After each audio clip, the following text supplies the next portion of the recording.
భవిష్యత్తులో 48.612 లక్షల ఎకరాలకు సాగునీరు. ఆంధ్రప్రదేశ్లో మొత్తం 4 కోట్ల ఎకరాల భౌగోళిక విస్తీర్ణంలో దాదాపు 2 కోట్ల ఎకరాల సాగుకు అనుకూలమైన భూములున్నాయి. 1,06 లక్షల ఎకరాలకు సాగునీరు అందిస్తున్నాం. కొత్తగా 43.598 లక్షల ఎకరాలకు నీరు ఇవ్వబోతున్నామని మంత్రి నిమ్మల రామానాయుడు స్పష్టం చేశారు. ఏదైతే ఇప్పుడు మన ఆంధ్రప్రదేశ్ రాష్ట్రం మొత్తం మీద భౌగోళిక విస్తీర్ణంగా మొత్తం 4,02,70,000 ఎకరాలు మరి ఉన్నటువంటి స్థితిలో ఇందులో సాగుకి పనికొచ్చేటువంటి విస్తీర్ణం చూస్తే 1,99,04,000 అంటే ఉన్నటువంటి భౌగోళిక విస్తీర్ణంలో 50% సాగుకి అనుకూలంగా ఉన్నటువంటి పరిస్థితి అధ్యక్ష. ఈ ఉన్నటువంటి 1,99,00,000 ఎకరాలకి ప్రస్తుతం 1,06,00,000 ఎకరాల వరకు కూడా ఇప్పుడు మనం సాగునీటిని అందిస్తున్నాం అధ్యక్ష. ప్రస్తుతం పురోగతిలో ఉన్నటువంటి అంటే ఆన్గోయింగ్ ప్రాజెక్ట్స్ ద్వారా చూస్తే 43 లక్షలకి కొత్త ఆయకట్టుని మనం ఇవ్వబోతూ ఉన్నాం అధ్యక్ష. ఇంకా ఏదైతే మిగిలిన సాగు విస్తీర్ణం ఇంకొక 48,612 ఎకరాలు ఉంది అధ్యక్ష. దీన్ని కూడా మరి సాగులోకి భవిష్యత్తులో తీసుకురావాల్సినటువంటి అవసరం ఉంది అధ్యక్ష. ఏదైతే ఇప్పుడు గౌరవ సభ్యులు మరి చాలా క్లియర్గా వాళ్ళు అడిగినటువంటి ప్రశ్న ఏదైతే ఉందో అంటే ఈ యొక్క పట్టణీకరణ పెరుగుతున్నటువంటి నేపథ్యంలో ఈ వ్యవసాయ భూములు మరి నివాస స్థలాలుగా మారుతున్నటువంటి పరిస్థితులు కానివ్వండి, లేదంటే పరిశ్రమల అవసరాల కోసం ల్యాండ్ ఎక్వేషన్ లేదా ల్యాండ్ కన్వర్సేషన్ జరుగుతున్నటువంటి విషయాలు కానీ, అదేవిధంగా రోడ్స్, అదేవిధంగా ఇట్లా ఏదైతే ఈ యొక్క ల్యాండ్ కన్వర్షన్ కింద ఏదైతే మారుతూ ఉందో ఈ యొక్క మార్పిడి ఏదైతే జరుగుతూ ఉందో మరి దాన్ని రికార్డ్స్ నుంచి ఆయకట్ల నుంచి తొలగించుతున్నటువంటి పరిస్థితి లేదు అనే విషయం వాస్తవమైన అధ్యక్ష. ఎందుకంటే వాస్తవంగా చెప్పాలంటే ఏదైతే ల్యాండ్ కన్వర్షన్ జరిగిన తర్వాత సంబంధిత రెవెన్యూ డిపార్ట్మెంట్ ఎవరైతే ఉన్నారో మరి ఆ రెవెన్యూ డిపార్ట్మెంట్ వారు ఇరిగేషన్ డిపార్ట్మెంట్కి ఇంటిమేట్ చేసి ఆ ఆయకట్టు రికార్డుల నుంచి ఇవి తొలగించాలి అధ్యక్ష. ఇది ప్రతి సంవత్సరం కూడా మరి చేయవలసినటువంటి ప్రక్రియ అధ్యక్ష. కానీ దురదృష్టవశాత్తు ఏంటంటే గత 30 సంవత్సరాల నుంచి కూడా ఏదైతే ఈ యొక్క ల్యాండ్ కన్వర్షన్ అయినటువంటి భూముల వివరాలను అటు రెవెన్యూ డిపార్ట్మెంట్ ఇరిగేషన్కి ఇవ్వకపోవడం, అదేవిధంగా ఇరిగేషన్ డిపార్ట్మెంట్ కూడా దీని మీద దృష్టి పెట్టకపోవడంతో ల్యాండ్ కన్వర్షన్ అయినప్పటికీ కూడా అది వ్యవసాయ భూములుగానే ఉన్నటువంటి పరిస్థితి ఉంది అధ్యక్ష. అందుచేతే ఇప్పుడు ఏదైతే గౌరవ సభ్యులు చెప్పినటువంటి విషయాన్ని దృష్టిలో పెట్టుకుని మరి ఏదైతే రేపు కలెక్టర్స్ మీటింగ్ కూడా ఉంది 25వ తారీఖు 26వ తారీఖున collectors meeting. Visakha cricket stadium పేరు మార్చడంతో వైసీపీ నేతలు ఆందోళన చేపట్టారు. ఈ సందర్భంగా మాజీ మంత్రి గుడివాడ అమర్నాథ్ మాట్లాడుతూ 2009లో అప్పట్లో సీఎం వైఎస్ఆర్ మరణించిన తర్వాత ఆయన సేవలను గుర్తించిన ఏసీఏ గవర్నింగ్ బాడీ కమిటీ తీర్మానంతో స్టేడియానికి పేరు పెట్టాలని చెప్పారు. ఆ రోజు ముఖ్యమంత్రిగా ఉన్నటువంటి రాజశేఖర రెడ్డి గారి మరణాన్ని అప్పటికే విశాఖపట్నానికి ఆంధ్రప్రదేశ్ రాష్ట్రానికి వారు చేసిన ఉమ్మడి ఆంధ్రప్రదేశ్ రాష్ట్రానికి వారు చేసినటువంటి సేవల్ని గుర్తించి వారి పేరుని పోతినమల్లైపాలెంలో ఉన్నటువంటి ఇంటర్నేషనల్ స్టేడియంకి పెట్టాలని చెప్పి తీర్మానం చేసి దాదాపు 16 సంవత్సరాలుగా విశాఖపట్నంలో ఉన్నటువంటి ఇంటర్నేషనల్ స్టేడియంకి రాజశేఖర రెడ్డి గారి పేరుని పెట్టడం, అది కొనసాగించడం కూడా చూసాం. అనేక సంవత్సరాలుగా అంతర్జాతీయ మ్యాచ్లు కానీ లేదా ఇప్పుడు జరుగుతున్నటువంటి ఐపీఎల్ మ్యాచ్లు కానీ లేదా ఇతర జాతీయ స్థాయిలో అయినటువంటి క్రికెట్ మ్యాచెస్ కానీ రాజశేఖర రెడ్డి గారి పేరిట ఉన్నటువంటి స్టేడియంలో జరిగేవి. కానీ గడిచినటువంటి 9 నెలల క్రితం రాష్ట్రంలో ప్రభుత్వం మారిన తర్వాత, కూటమి ప్రభుత్వం అధికారంలోకి వచ్చిన తర్వాత అసలు వైఎస్ఆర్ అనేటువంటి బ్రాండ్ ఈ రాష్ట్రంలో ఉండడానికి వీల్లేదు, వైఎస్ఆర్ కాంగ్రెస్ పార్టీ ఉండడానికి వీల్లేదు, వైఎస్ఆర్ బ్రాండ్ ఉండడానికి వీల్లేదు, రాజశేఖర రెడ్డి గారి పేరుని ఎక్కడా కూడా కనబడకుండా చేయాలనేటువంటి వారి తాపత్రయం గడిచినటువంటి 9 మాసాలుగా చూసాం. 2024 జూన్లో వారు అధికారంలోకి రావడమే నాగార్జున యూనివర్సిటీలో ఉన్నటువంటి రాజశేఖర రెడ్డి గారి విగ్రహాన్ని తొలగించారు. బాపట్లలో అయితే రాజశేఖర రెడ్డి గారి విగ్రహానికి ఏకంగా నిప్పు పెట్టారు. సీతకొండ దగ్గర ఆ రోజు వైఎస్ఆర్ కాంగ్రెస్ పార్టీ ప్రభుత్వంలో అభివృద్ధి చేసినటువంటి బీచ్ వ్యూ పాయింట్ ఏదైతే ఉందో దానికి వైఎస్ఆర్ వ్యూ పాయింట్ అని పెడితే దాన్ని ధ్వంసం చేశారు. ఇక అనేక పథకాలకి, ఆరోగ్యశ్రీ పథకానికి కానీ ఇతరితరగా ఆ రోజు మా హయాంలో వచ్చినటువంటి రైతు భరోసా కేంద్రాలకు కానీ వీటన్నిటిని కూడా పేర్లు తొలగించినటువంటి సందర్భాలు చూసాం. చివరికి ఇది ప్రభుత్వం ఆధీనంలో లేకపోయినా ఆంధ్ర క్రికెట్ అసోసియేషన్ ఆధ్వర్యంలో, బీసీసీ ఆధ్వర్యంలో ఉన్నటువంటి ఇంటర్నేషనల్ స్టేడియంకి మీరు చూస్తే ఆ ఇంటర్నేషనల్ టికెట్స్ కూడా ఏదైతే టికెట్స్ ఇష్యూ చేసినప్పుడు కానీ లేదా మొన్న రీసెంట్గా రేపు 24న జరగబోతున్నటువంటి ఐపీఎల్ మ్యాచెస్లో సంబంధించినటువంటి టికెట్లు ఇష్యూ చేసినప్పుడు కానీ దాని మీద కూడా వైఎస్ఆర్ స్టేడియం అనే మెన్షన్ చేశారు. తీరా ఈరోజు మీరు చూడండి, అక్కడ నూతనంగా ఒక ఆర్చ్ని నిర్మించారు. అలాగే స్టేడియంకి సంబంధించినటువంటి ఫసాడ్ కూడా నూతనంగా నిర్మాణం చేశారు. ఈ గేటు కూడా పూర్వం నుంచి ఆర్వీవీకే ప్రసాద్ గారి పేరిట మెయిన్ ఎంట్రన్స్ గేట్గా దానికి నామకరణం ఉంది. మరి దాన్ని ప్రసాద్ గారి పేరు పెద్దలు ఆర్వీవీకే ప్రసాద్ గారి పేరుని కొనసాగించారు. పైన ఉన్నటువంటి డాక్టర్ వైఎస్ఆర్ పేరుని మాత్రం పూర్తిగా తొలగించిన. ₹1,00,000 పెట్టి బండి కొన్నవారు 300 రూపాయలతో హెల్మెట్ కొని పెట్టుకోవడానికి సమస్య ఏంటని హోంమంత్రి అనిత ప్రశ్నించారు. హెల్మెట్ లేదని జరిమానాలు విధిస్తుండడంపై సభ్యులు అడిగిన ప్రశ్నలకు మంత్రి సమాధానం ఇచ్చారు. చాలా సెన్సిటివ్ ఇష్యూ అధ్యక్ష. అక్కడ ₹1000 ప్రాణం అనుకుంటే మనం దేనికి తూకం వేస్తామో ఒకసారి సభ్యులు అర్థం చేసుకోవాలి అధ్యక్ష. అది ₹1000 వరకు మనకి ఈరోజు ఒక సుప్రీంకోర్టు గైడ్ లైన్స్ అధ్యక్ష. సుప్రీంకోర్టు గైడ్ లైన్స్ ప్రకారం గవర్నమెంట్ ఆఫ్ ఇండియా యాక్ట్లో జీవో నెంబర్ 21, ఇది ఎప్పుడు ఇచ్చిన జీవో అంటే అధ్యక్ష 21/10/2020లో ఇచ్చిన జీవో అధ్యక్ష. ₹1000 ఫైన్ విధించాలి హెల్మెట్ లేకుండా అన్నది. ఇది గవర్నమెంట్ ఆఫ్ ఇండియా ఇచ్చిన యాక్ట్ ఇది. సో నేనేమంటానంటే అధ్యక్ష, ఇక్కడ ₹1000 వరకు అంటే ₹100 చలన నుంచి ₹1000 చలన వరకు మార్చారు అంటేనే ఎక్కడ కూడా మార్పు రావట్లేదు. ప్రతి తల్లిదండ్రులు, చాలా మంది తల్లిదండ్రులకి ముఖ్యంగా కడుపు కోత మిగిలిపోతుంది. హెల్మెట్ లేకుండా నడపడం వల్ల మనం జాగ్రత్తగా వెళ్ళినా కూడా అవతల జాగ్రత్తగా రాకపోయినా కూడా యాక్సిడెంట్ అయితే అక్కడ చనిపోయే పరిస్థితులు ఉన్నాయి. హెడ్ భూమికి తగిలి చనిపోయే పరిస్థితులు ఉన్నాయి. వీటన్నిటి నేపథ్యంలో వేసిన పరిస్థితి అధ్యక్ష. 2001 నుంచి 2024 వరకు అధ్యక్ష fatal accidents, non fatal accidents గురించి చూసుకుంటే అధ్యక్ష దగ్గర ఒక 4 సంవత్సరాలు 2021లో 7,585 ఫ్యాటల్ యాక్సిడెంట్స్ అధ్యక్ష. ఒక్క సంవత్సరంలో అతి ఘోరమైన యాక్సిడెంట్లు జరిగినవి. 2022లో 7,688 అధ్యక్ష. 2023లో 7,516 అధ్యక్ష. 2024లో 6,902 అధ్యక్ష. అంటే సుమారుగా అతి ఘోరమైన ప్రమాదాలు ఎన్ని జరిగినాయో జస్ట్ సభ్యులకి మీకు ఇన్ఫర్మేషన్ ఇస్తున్నాం. అదేవిధంగా నాన్ ఫ్యాటల్ యాక్సిడెంట్స్ చూసుకుంటే అధ్యక్ష 10,000 దాటినాయి అధ్యక్ష అన్ని కలిపి. వీటిలో అధ్యక్ష కేవలం హెల్మెట్ లేని కారణంగా 2021లో అధ్యక్ష 2,577 మంది చనిపోయారు అధ్యక్ష. కేవలం హెల్మెట్ లేకపోవడం వల్ల. ఇక్కడ మీరే ఆలోచించుకోవాలి.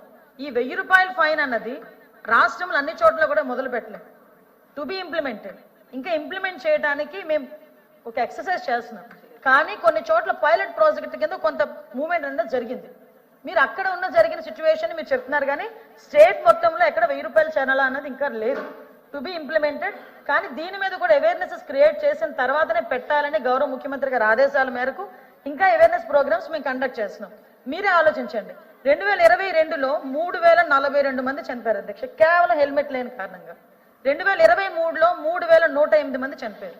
2024లో 3,400 మంది చనిపోయారు అధ్యక్ష. అంటే ఒక హెల్మెట్ లేని కారణంగా చనిపోయిన వాళ్ళ సంఖ్య చూస్తున్నాం. అదేవిధంగా ఇంజూరియస్ పర్సన్స్ చూస్తే డబల్ ట్రిపుల్ ఉన్నారు అధ్యక్ష.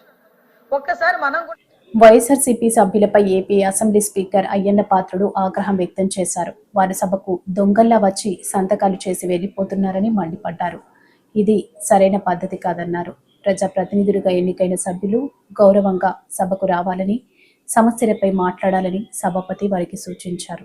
ప్రతిపక్షానికి చెందిన గౌరవ సభ్యులు ప్రశ్నలు వేస్తున్నారు, రావట్లే. దాని మీద దాని కారణం ఏంటంటే వాళ్ళు ప్రశ్నలు వేయడం వల్ల మరొక 2 మెంబర్స్ మాట్లాడే అవకాశం పోతుంది. అది సమంజసం కాదు ప్రజాస్వామ్యంలో. కానీ ప్రశ్నలు అడగడానికి సభలో ఉండటం లేదు.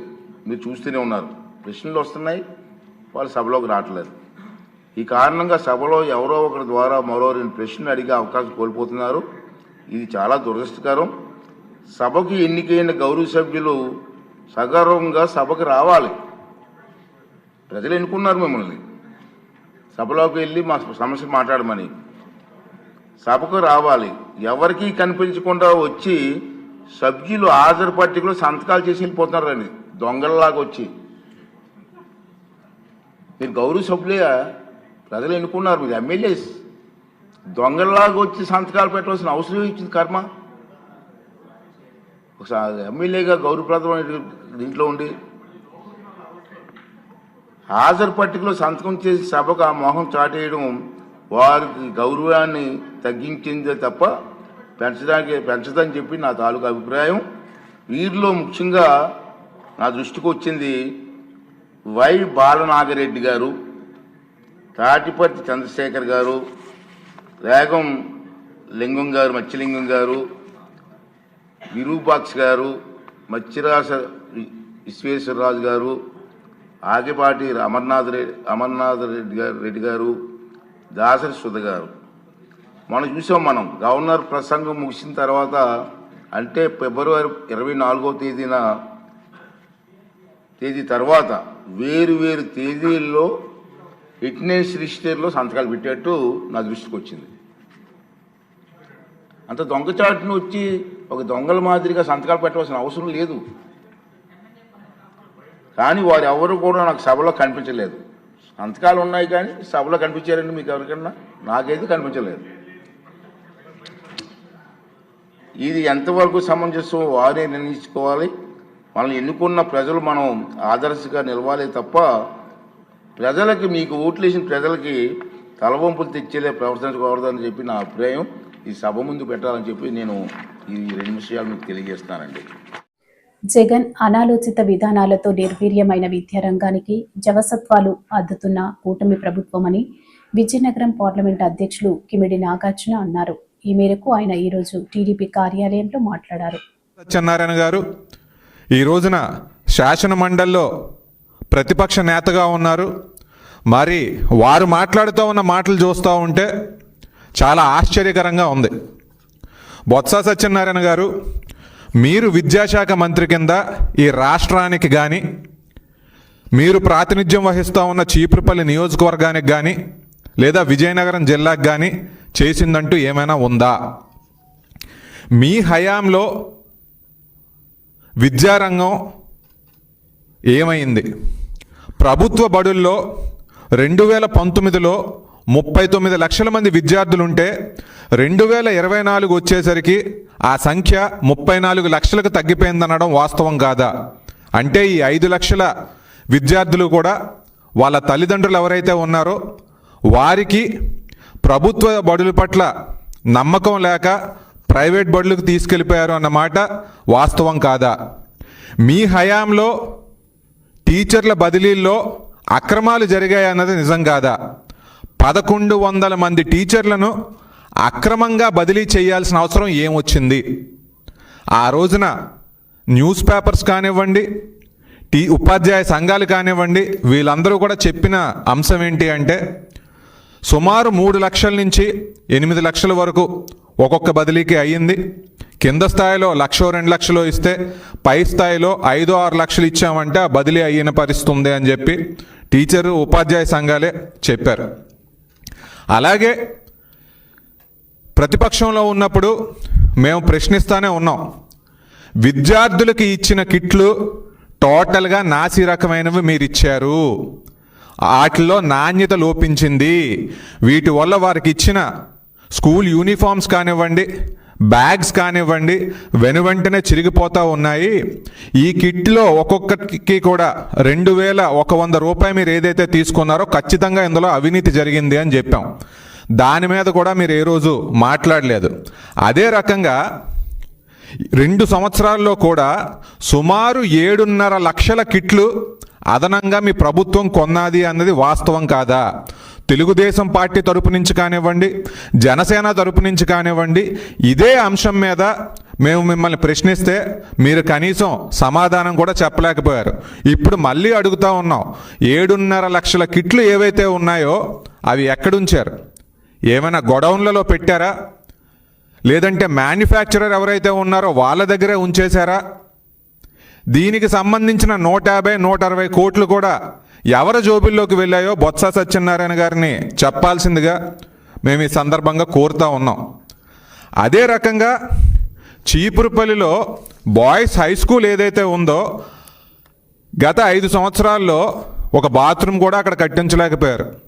కొన్ని అదనంగా ఏవో విశాఖ గాజువాక గతంలో డిప్యూటీ సీఎం పవన్ కళ్యాణ్ విశాఖ ఉక్కు గతంలో డిప్యూటీ సీఎం పవన్ కళ్యాణ్ విశాఖ ఉక్కు ఆంధ్రుల అనే ప్లకార్డును మార్పింగ్ చేస్తూ వైసీపీ సోషల్ మీడియాలో ప్రచారం చేసిన వ్యక్తిపై గాజువాక జనసేన పార్టీ ఇన్ఛార్జ్ కోన తాతారావు, గడసల అప్పారావు ఆధ్వర్యంలో జన సైనికులు పోలీసులకి ఫిర్యాదు చేశారు.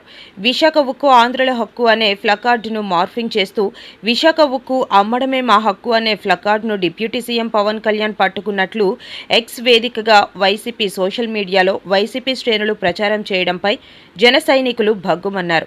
మార్ఫింగ్ చేసిన వ్యక్తులపై కేసు నమోదు చేయాలి, చర్యలు తీసుకోవాలి. గాజువాక సీఐ పార్థసారథికి లిఖితపూర్వకంగా ఫిర్యాదు చేశారు.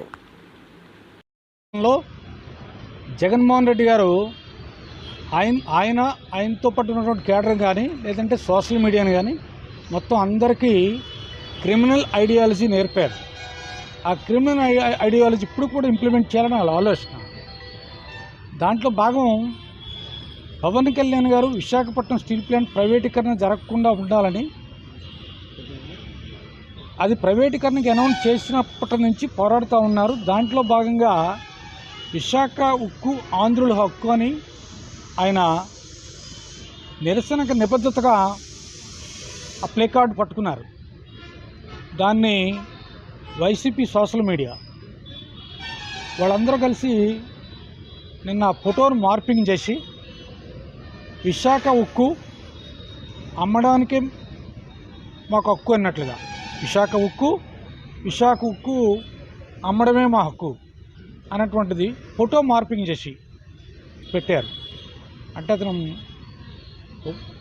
పవన్ కళ్యాణ్ గారు ఎవరు ప్రభుత్వంలో ఉప ముఖ్యమంత్రి గారు, ఒక పార్టీకి అధ్యక్షులు, తన్ని ఫోటో మార్పింగ్ చేసి పెట్టడం అంటే తన తాలూకా పరువు ప్రతిష్టలు, తన తాలూకు గౌరవం, తన వ్యక్తిత్వాన్ని కించపరచడం అన్నట్లు భావించాలి.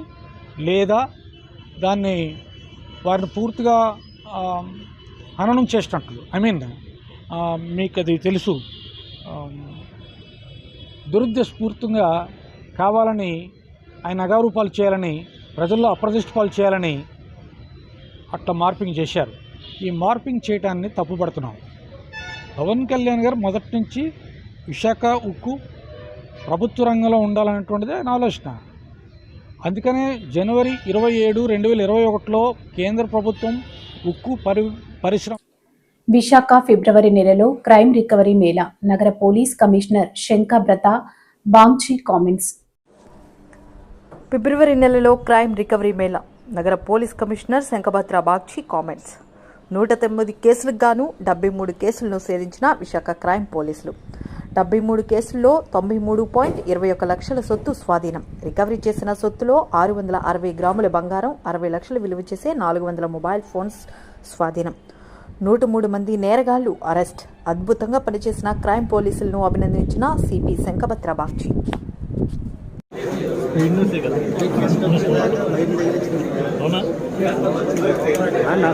సంబంధించిన స్టోలెన్ ప్రాపర్టీ రిఫండ్ మేళా జరుగుతుంది. ఈ లాస్ట్ 1 month లో మొత్తం 73 కేసు డిటెక్ట్ చేయడము, 113 అఫెండర్స్ ని పట్టుకుని రావడము, 3 grams క్యాష్, 2,73,575 మోటార్ సైకిల్ 14, గేదెలు 2, 57. టోటల్ ప్రాపర్టీ విలువ ఈ మంత్ చూస్తే 93 లక్షలు దాటిపోయింది. సో ప్రతి నెల క్రైమ్ వింగ్ లాస్ట్ మంత్ కంటే బెటర్ చేస్తున్నారండి. అందుకే నేను క్రైమ్ వింగ్ కానిస్టేబుల్ హోంగార్డ్స్ అందరికీ అభినందనలు తెలియజేస్తున్నాను. Highest recovery PM Palem Pendurthi, highest recovery Pendurthi, followed by PM Palam, and followed by MRT. Sir ఇది యాక్చువల్ గా ఇంటికి బాగులేదని హాస్పిటల్కి వెళ్ళారు సార్. హాస్పిటల్లోకి వెళ్ళి ఒక 8 days ఉండిపోయినారు సార్. ఇది భీమిలీకి తగడపల్లి చివరిలో పొలాలు పాల్గొని ఉంటారు సార్. వీళ్ళు ఏం చేశారంటే హాస్పిటల్ నుంచి చెక్ చేసి వచ్చేసరికి వీళ్ళు ఒక బంగారం ఒక 50 గ్రాముల వరకు పూజా సామాగ్రి వస్తువులు పోయినాయి సార్. దానికి మనం వెంటనే ఫింగర్ ప్రింట్స్ ద్వారా ట్రేస్ చేశాం సార్. ట్రేస్ చేసి వాళ్ళు ప్రాపర్ ప్రింట్ కంప్లీట్ చేస్తున్నారు.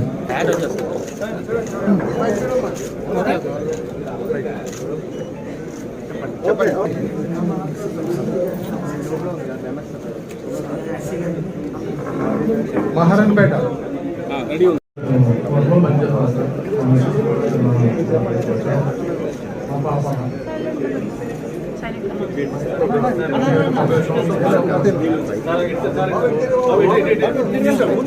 చెప్పండి.